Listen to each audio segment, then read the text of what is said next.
Hello ကျမ Basic English Grammar ကို episode 13မှာရက်နေပြန်တာပေါ့နော်အခုကကျတော့14ဆက်ပါမယ်14မှာဘာအကြောင်းပြောမှာလဲဆိုတော့ action verb တွေအကြောင်းကိုပြောပါမယ် verb ထဲမှာကျမသင်ထားတာ3ခုရှိတယ် be ရယ် do ရယ် have ရယ်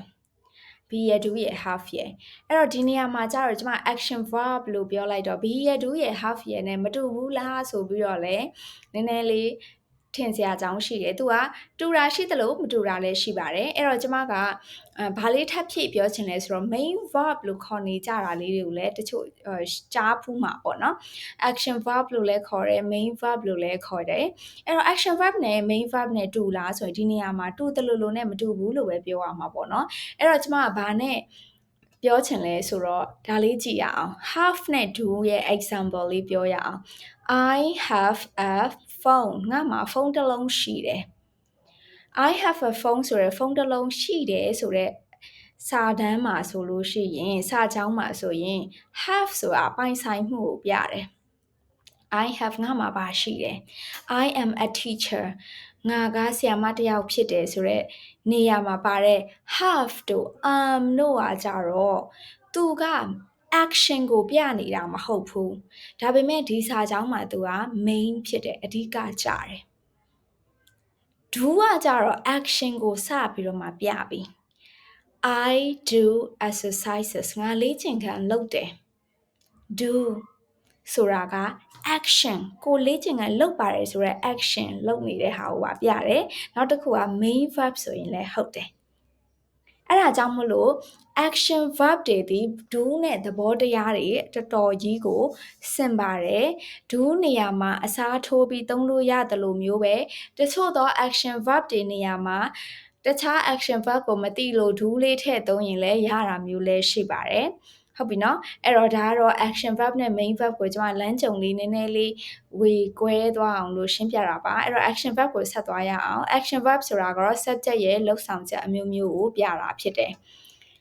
ခုနကတော့ပြောခဲ့တယ်လို့ပဲ verb to do မှာကျွန်မသင်ခဲ့တဲ့ I will you they ဆိုရင် do he she it ဆိုရင် that ဆိုတဲ့အသုံးလေးကိုမှတ်မိအောင်ပဲထင်ပါတယ်အဲ့ဒီသဘောတရားအတိုင်းပဲဒီ action verb သုံးတဲ့အခါကျရင်လည်းဆက်သွားပါမယ်ဒီတိုင်းလေးပါပဲဘာမှတိတ်ထူးပြောင်းလဲသွားတာမျိုးမရှိဘူး I will you they ဆိုရင် action verb မှာလည်း base form ကိုသုံးပါမယ်ပြောချင်တာကတော့ do လိုမျိုးပဲ I will you they ဆိုရင်ဘာမှထပ်ထည့်ပါဘူး he she it ဆိုရင်တော့လိုအပ်ရင် s es ထည့်တာမျိုးရှိပါမယ်ဟုတ်ပြီနော်ပြန်ပြောပါမယ် verb to do မှာတော့က I will you they ဆိုရင် do do က do do ပဲဘာမှထပ်ပြီးတော့မထည့်ဘူးပြောင်းလဲမပြောင်းဘူး action verb မှာလည်းအဲ့လိုပဲ I will you they ဆိုရင်action verb ကို action verb base form အတိုင်းထားပါမယ်မူလအတိုင်းရှိနေတဲ့ဟာကို base form လို့ခေါ်ပါတယ် base form အတိုင်းထားမယ် he she it ဆိုရင်တော့ s ဒါမှမဟုတ်ရင် es ထည့်ပါမယ်အဲ့ဒါကြောင့်သဘောတရားတူတယ်လို့ကျွန်မပြောတာပါအဲ့တော့ action verb တွေကဘာတွေလဲဆိုရင်ကျမတို့တွေအင်္ဂလိပ်စာဒါမှမဟုတ်အင်္ဂလိပ်စကားပြောချင်နေတဲ့သူတွေအတွက် action verb တွေကတကယ်ကိုအရေးပါတဲ့နေရာကနေရှိတယ်ဘာဖြစ်လို့လဲဆိုတော့ကျမတို့ပြောချင်တာတွေကိုပြောနိုင်ဖို့အတွက်ကျမတို့လုပ်နေတာဟာတွေကိုပြောနိုင်ဖို့အတွက်ဒါလေးတွေကိုသိမှရမှာ swim ရေကူးသည် sleep အိပ်သည် sit ထိုင်သည် stand ရပ်သည် fly ပြန်တန်းသည် ride စီးသည် drive မောင်းနှင်သည် jump ခုန်သည် play ကစားသည် eat စားသည် go သွားသည် come လာသည် talk စကားပြောသည်အဲ့ဒါတွေအကုန်လုံးက action ကိုပြတာမဟုတ်ဘူးလားအဲ့တော့ verb ကိုကျွန်မပြောခဲ့သလိုပဲ verb မှာက the နဲ့ဆုံးတယ်ဒါကြီးလည်းအဲ့လိုပဲ the နဲ့ဆုံးတာပဲဒါမဲ့သူကကိုပြောချင်တာကိုပြောလို့ရမယ် action တွေကိုပေါ်ပြတာမဟုတ်လို့ action verb လို့ခေါ်တာအဲ့တော့ခုနတုန်းကကျွန်မပြောခဲ့တဲ့ subject ပေါ်မူတည်ပြီး ses ပေါင်းမယ် I will you they ဆိုရင် ses ပေါင်းစရာမလို he she it ဆိုရင် s ဒါမှမဟုတ် es တစ်ခုခုပေါင်းရမယ်အဲ့တော့ ses ဖြစ်ဖို့အတွက်ကိုကျမတို့က rules တွေသိဖို့လိုပါတယ်အဲ့ဒါကဘာနဲ့တူလဲဆိုတော့ရှေ့သင်ခန်းစာတွေမှာကျမ singular noun ကနေ plural noun ကိုပြောင်းတဲ့အခါကျရင်ဘာနဲ့ဆုံးတယ်ဆိုရင်တော့ es ထည့်ရမယ်ဘာနဲ့ဆုံးတယ်ဆိုရင် es ထဲစရာမလိုလို့ကျွန်မပြောခဲ့တာလေးရှိတယ်အဲ့ဒါနဲ့သဘောတရားတော်တော်လေးဆင်တူပါတယ်အဲ့တော့ verb တစ်ခုမှာ ch နဲ့ဆုံးတယ် sh နဲ့ဆုံးတယ် ss နဲ့ဆုံးတယ် x နဲ့ဆုံးတယ် o နဲ့အဆုံးသတ်ပြီဆိုရင်အဲ့ဒီ verb မှာ es ပေါင်းမယ်ဒါက subject တစ်ယောက်တည်းအတွက် he she it ဒါမှမဟုတ်ရင် subject တစ်ယောက်တည်းဖြစ်တဲ့ the teacher တို့လူဆိုရင်လည်းလူနာမည်ပေါ့နော်ဥပမာခွာညိုတို့ဒေစီတို့တစ်ယောက်တည်းဆိုရင် es လေးတွေထည့်ရမယ်လို့ဆိုလိုတာအဲ့တော့ဒီနေရာမှာကျမစကားလုံးလေးတစ်ခုအသစ်သင်ပေးချင်ပါတယ် affirmative form affirmative ဆိုတာဘာကိုပြောချင်တာလဲဆိုတာ positive ကိုပြောချင်တာအပေါင်းလက္ခဏာဆောင်တဲ့စာကြောင်းပုံစံဖြစ်ပါတယ်အထူးသဖြင့်အငင်းမဟုတ်တဲ့စာကြောင်းကို affirmative form လို့ခေါ်ပါတယ်အငင်းထည့်စရာမလိုဘူးဆိုလိုတာက not တွေမပါတဲ့ဟာမျိုးအဲ့လိုစာကြောင်းပါအဲ့ဒါကို affirmative လို့ခေါ်ပါတယ်ဒီမှာကျမတို့ကြည့်ရအောင် he တယောက်တည်း watch ch နဲ့ဆုံးလို့ es လေးပေါင်းထားတာ he watches tv ဘာကြည့်တာလဲ tv ကြည့်တာအဲ့တော့ he the subject watches the verb tv က object အဲ့တော့ subject verb object မှာလည်းဒီသဘောတရားသွားတယ်နော် subject က he သူကကြည့်တယ်ဘာကြည့်ရလဲ tv ကြည့်တယ် she သူမကတယောက်တည်းမို့လို့ wash မှာ es ထည့်တယ် washes ဘာကိုဆေးတာလဲပကံဆေးတာ the dishes အဲ့တော့ကျမတို့တွေကဒီအိုဒူးမှာတော့ကျမပြောခဲ့တာက she does the dishes လို့ပြောခဲ့တယ် she does the dishes ကလည်းပကံဆေးတာပဲပကံဆေးတာကို wash နဲ့လည်းသုံးလို့ရတယ်အဲ့ဒါကြောင့်မလို့ကြိုက်တာသုံးလို့ရပါတယ်အဲ့တော့ verb to be verb to do verb to have သုံးခုပဲသိနေလို့အင်္ဂလိပ်စာကိုအပြည့်အစုံပြောတတ်မလားဆိုရင်အပြည့်အစုံမပြောတတ်ပါဘူးဒီလိုမျိုး action verb တွေကိုသိတော့မှ action တွေလှုပ်ဆောင်ချက်တွေကိုများများပြောလာနိုင်မယ်ဆိုတာဒီသဘောတရားပါ she washes the dishes she does the dishes အတူတူပါပဲဒါကြောင့်မို့လို့တချို့နေရာတွေမှာdo လေးတွေထည့်သုံးလို့ရတယ်ဆိုတာဒါလေးကိုကျွန်မပြောတာเนาะ it က goes fast ဒါကအရန်မြန်မြန်သွားတယ်ဆိုတော့ it ဒီ car လည်းဖြစ်နိုင်တယ်စက်ဘီးလည်းဖြစ်နိုင်တယ်ပေါ့နော်ဒီနေရာမှာဆိုရင် it go first သူကမြန်မြန်သွားတယ် he does homework သူအိမ်စာလုပ်တယ် he does homework သူအိမ်စာလုပ်တယ် she kisses the baby သူကကလေးကို kiss လုပ်တယ် she kisses the baby she fixes the broken chair သူကကျိုးသွားတဲ့ chair ခုံကို fix လုပ်တယ်ဆိုတာပြင်ဆင်တာပြန်ပြင်တယ်ပေါ့နော် she fixes the broken chair အဲ့တော့ chsh o ss x နဲ့ဆုံးတာတွေမှာရှေ့က subject ကတယောက်တည်းဆိုရင် es ပေါင်းကိုပေါင်းရပါမယ်ဟုတ်ပြီနော်အဲ့တော့ဒါလေးကဘာနဲ့တူလဲ singular ကနေ plural ပေါင်းတဲ့သဘောတရားလေးနဲ့တူပါတယ်နောက်တစ်ခု negative form ဆိုတာလေးလောက်ကြည့်ရအောင် negative form ဆိုတော့စာကြောင်းထဲမှာအငင်းပါတာပေါ့နော်အငင်းပါတယ်အဲ့တော့ဒီမှာဘာနဲ့တူလဲဆိုရင် verb to do တို့ verb to have မှာတော့ကျမသင်ခဲ့တယ်အငင်းဆိုရင် does not do not လေးထည့်ရုံပဲလို့ကျမပြောခဲ့တယ်လို့အဲ့ဒီတိုင်းပါပဲဘာမှမပြောင်းလဲပါဘူး he တယောက်တည်းမို့လို့ does not ဒါမှမဟုတ် doesn't ပေါ့နော် he doesn't watch ကို watch အတိုင်းပဲထားမယ်ဘာမှ es တွေဘာထည့်စရာမလိုတော့ဘူးဘာကြောက်လဲဆိုတော့ရှေ့မှာ does ဖြစ်ပြီးသွားပြီမို့လို့ watch ကိုသွားပြီးတော့မှမပြင်တော့တာ do တို့ have တုံးကလည်းအဲ့လိုပဲလေနော် he doesn't have a phone သူ့မှာဖုန်းတစ်လုံးမရှိဘူး he doesn't do homework အဲ့လိုပြောခဲ့တယ်လို့ပဲဒီမှာလည်းအဲ့တိုင်းပါပဲ he doesn't watch TV သူ TV မကြည့်ဘူး she doesn't wash the dishes သူပကံတွေမဆေးဘူး it doesn't go fast ဒါကဖြည်းဖြည်းပဲသွားတယ်မြင်မြင်မသွားဘူး he doesn't do homework သူအိမ်စာမလုပ်ဘူး she doesn't kiss the baby သူကလေးကို kiss မလုပ်ဘူး she doesn't fix the broken chair သူပြတ်သွားတဲ့ chair ကိုမပြင်ဘူး အဲ့တော့အငင်းလို့ရင် subject ကတယောက်တည်းဆိုရင် does not လေးထည့်လိုက်ရုံပဲနောက်က verb ကိုသွားပြီးတော့မှဘာမှမထိဘူး base form အတိုင်းမူရင်းအတိုင်း original အတိုင်းပဲထားပါမယ် okay အဲ့တော့ verb တစ်ခုမှာ consonant plus y နဲ့ဆုံးရင် ies ဖြစ်သွားပါတယ်သူကကြတော့ singular ကနေ plural noun ကိုပြောင်းတဲ့ပုံစံတိုင်းတစ်ထည့်ရတယ်ပါပဲ he cries cry cry ဒါပေမဲ့ he ကတယောက်တည်းမို့လို့ cries cries he cries she studies English studies she carries a heavy bag she carry မဟုတ်ဘဲနဲ့ carries she worry မဟုတ်ဘဲနဲ့ she worries too much သူအရန်စိတ်ပူတယ် he replies to emails quickly ဒီနေရာမှာ reply ကစာပြန်တာတယောက်က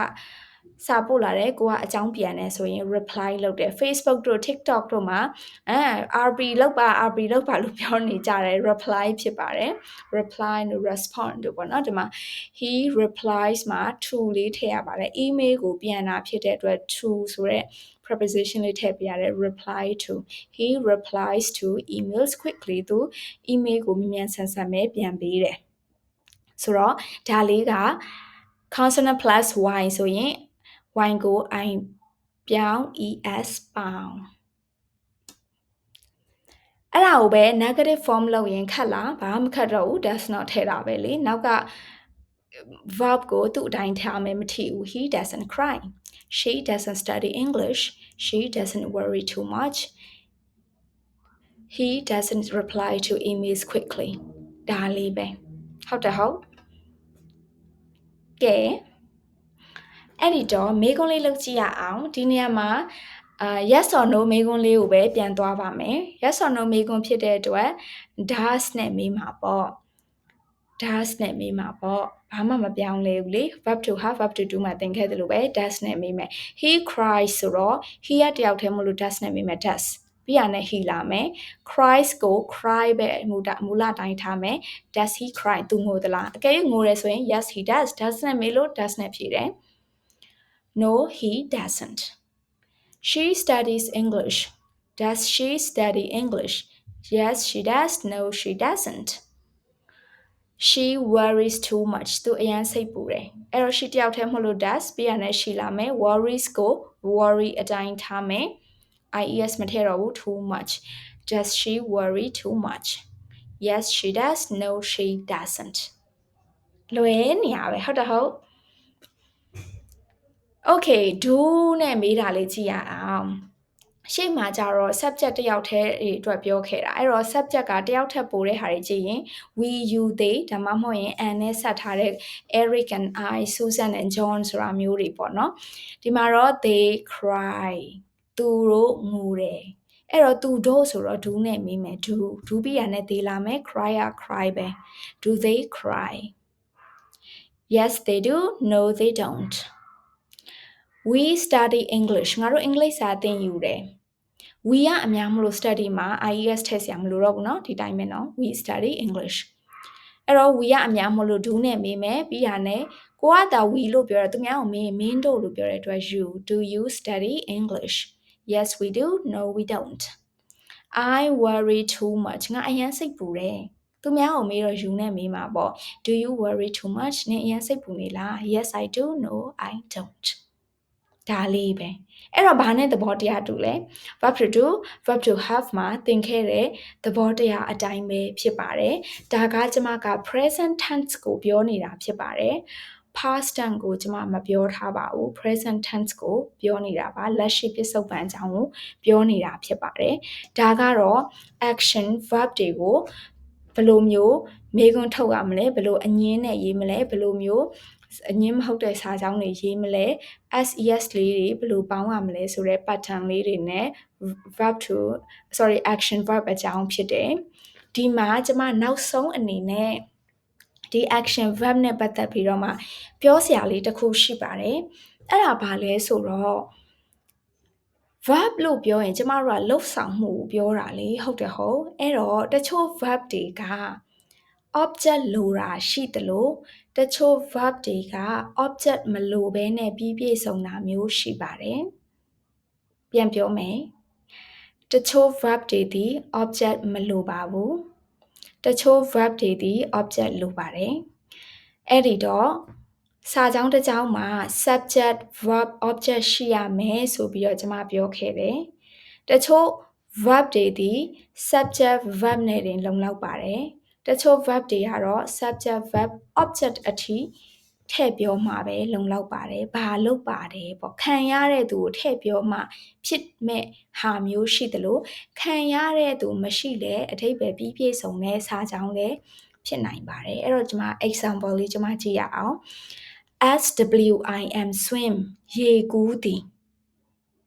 သူရေကူးတယ်ဆိုရင် he swim မှာ s ထည့်မယ် he swims သူရေကူးသည်နောက်မှာရေကူးပါတယ်ဆိုမှဘာကိုကူးမှာလဲဆိုတဲ့ဟာမျိုးမထပ်ပြီးတော့မလိုတော့ဘူး he swims မှာတင်လုံလောက်တဲ့ full stop ချလို့ရတယ် he swim ဒါလေးပဲ sleep အိတ်သည်ဘာကိုအိတ်တာလဲခံရတဲ့သူ object ကိုထပ်ထည့်စရာမလိုတော့ဘူး I sleep ဒါပဲသူကထိုင်နေ he sits သူကထိုင်နေဘာကိုထိုင်တာလဲပဲမေးလို့ရမယ်ဘာကိုထိုင်တာလဲဆိုတော့ object ကြီးကိုမေးစရာမလိုဘူးထိုင်တာလေအဲ့တော့ he sits လုံလောက်တယ် she stands လုံလောက်တယ်ပြန်တန်းတယ်ဆိုလဲအဲ့လိုပဲ fly ဆိုတာကပြန်တန်းသည်အဲ့တော့ the aeroplane flies လေယာဉ်ပျံက flies လုပ်တယ်ဒါလေးပဲဘာကို fly နာလဲလို့ထပ်ထည့်စရာမလိုဒါမဲ့ object လိုတာတွေရှိပါတယ် ride နင်းတယ်စီးတယ်ဘာကိုနင်းတာလဲဘာကိုစီးတာလဲ bicycle she rides s ထည့်မယ် bicycle she rides bicycle သူစပိန်စီးတယ် drive ကားမောင်းတယ် they သူတို့က drive မောင်းတယ်ဘာကိုမောင်းတာလဲ car ကိုမောင်းတယ် they drive car ဒါလေးပဲဟုတ်ပြီနော် he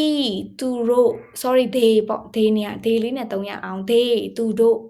play ကစားတယ်ဘာကစားတာလဲဘောလုံးကစားတယ် football they play football အဲ့မှာတော့ subject ရော verb ရော object ကိုလိုတာမျိုးပေါ့နော်အဲ့ဒါကြောင့်မလို့တချို့တော့ verb တွေဒီ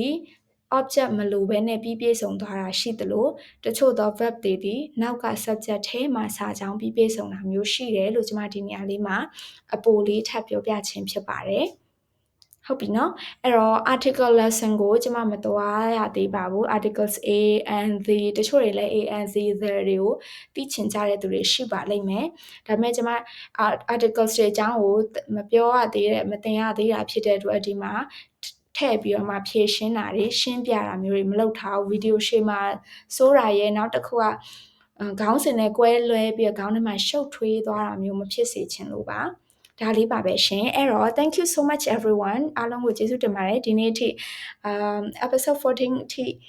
တကူတကတိတိချာချာပုံမှန်အဆက်မပြတ်ကြည့်ပြီးတော့ကျေးဇူးအများကြီးတင်ပါတယ်တချို့ကတော့လည်းအချိန်လေးတည်သွားပြီးတော့မှတိုက်ပြီးတော့မကြည့်ကြတော့တဲ့ဟာမျိုးလည်းကျွန်မတွေ့ရပါတယ်ကြည့်ပြီးရဆိုရင် comment မှာတခုခုလေးရေးခဲ့ပေးပါဦးနောက်ထပ်သင်ခန်းစာရေးနဲ့ထပ်ပြီးတော့မှတွေ့ပါမယ်ကျွန်မထပ်ပြီးတော့မှတင်ပေးနေပါဦးမယ်ရှင် thank you so much everyone YouTube ကိုလည်း subscribe လုပ်ထားပြီးလို့ရပါတယ်အားလုံးကိုကျေးဇူးတင်ပါတယ်လို့ထပ်ပြောချင်ပါတယ်ရှင်ဒါပါပဲเนาะ